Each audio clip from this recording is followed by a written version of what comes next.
প্রথমে ওয়াটগঞ্জ, তারপর ইকবালপুরে পরিদর্শন মুখ্যমন্ত্রীর। দক্ষিণ কলকাতার বিভিন্ন থানায় আকস্মিক পরিদর্শন মুখ্যমন্ত্রী শুভেন্দু অধিকারী। চোখ বোলালেন রেজিস্টারে, দেখলেন লকআপও। কিন্তু কেন এই পরিদর্শন, দেখুন। বুধবার দুপুরে পিডব্লিউডি তাঁবুতে ছিলেন মুখ্যমন্ত্রী। সেখান থেকে চিনার পার্কে বাসভবনে যাওয়ার কথা ছিল তার, কিন্তু পিডব্লিউডি তাঁবু থেকে বেরিয়ে তার গাড়ি সোজা চলে যায় দক্ষিণ কলকাতার রাস্তায়। প্রথমে ওয়াটগঞ্জ, তারপর ইকবালপুর থানায় পৌঁছে যান মুখ্যমন্ত্রী। আচমকা কলকাতার বিভিন্ন থানা পরিদর্শনে বের হলেন মুখ্যমন্ত্রী তথা রাজ্যের পুলিশ মন্ত্রী শুভেন্দু অধিকারী। ভবানীপুর এবং কলকাতা বন্দর এলাকায় ওয়াটগঞ্জ এবং ইকবালপুর থানায় উপস্থিত হয়েছিলেন তিনি। খতিয়ে দেখেন পরিকাঠামো ব্যবস্থা, লকআপের অবস্থা।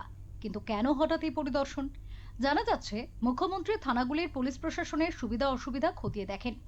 ওয়াটগঞ্জ থানায় একটি চেয়ারে বসে বিভিন্ন অভিযোগপত্র দেখতে শুরু করেন মুখ্যমন্ত্রী তথা পুলিশ মন্ত্রী শুভেন্দু অধিকারী। কোন মামলায় কি পদক্ষেপ করা হলো কর্তব্যরত পুলিশ আধিকারিকদের কাছে জানতেও চান। রেজিস্টারে চোখ বোলাতে বোলাতে তাকে বলতে শোনা যায়, আপনাদের তো অ্যাকশন টেকেন করতে হবে, শুধু অভিযোগ। ফাইলের পৃষ্ঠা উল্টাতে থাকেন মুখ্যমন্ত্রী। তারপর মহিলা সহায়তা ডেস্কের অবস্থা খতিয়ে দেখেন রেজিস্ট্রার। ডিউটি অফিসারদের সঙ্গে কথা বলতে বলতে সিঁড়ি ভেঙে উপরের তলায় ওঠেন। লকআপের সামনে দাঁড়িয়ে ভিতরের পরিস্থিতি দেখে বেরিয়ে আসেন। পরবর্তীতে ওয়াটগঞ্জ থেকে মুখ্যমন্ত্রীর গাড়ি পৌঁছে যায় ইকবালপুর থানায়। সেখানেও একইভাবে খোঁজ নেন, খতিয়ে দেখেন থানার পরিকাঠামো, বিভিন্ন অভিযোগে কি পদক্ষেপ করা হয়েছে সব বিষয়। পুলিশ আধিকারিকদের সঙ্গে কথা বলে বেরিয়ে পড়েন। এরপর তারপর আলিপুর পুলিশ লাইনে থাকাকালীন বড়বাজারে আগুন লাগার একটি ঘটনা কানে আসায় সেখান থেকে বসে খোঁজ খবর নেন তিনি। প্রসঙ্গত উল্লেখ্য, মুখ্যমন্ত্রী হওয়ার পর প্রত্যেক থানায় মহিলা সহায়তা কেন্দ্র করার কথা ঘোষণা করেছিলেন শুভেন্দু অধিকারী। তার বাস্তবায়ন কতটা হয়েছে তার সরেজমিনে খতিয়ে দেখা শুরু করেন তিনি। প্রশাসন সূত্রে খবর, আগামী দিনেও বিভিন্ন থানায় সারপ্রাইজ ভিজিট করতে পারেন মুখ্যমন্ত্রী।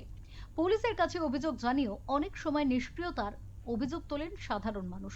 তবে সরকার বদলের পরে পুলিশের ভূমিকা নিয়ে এক অন্যরকম দিশা বদলের কথা জানিয়েছিলেন মুখ্যমন্ত্রী তথা পুলিশ মন্ত্রী শুভেন্দু অধিকারী।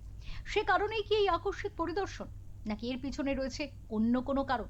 শুরু জোর জল্পনা। ব্যুরো রিপোর্ট, ওঙ্কার বাংলা।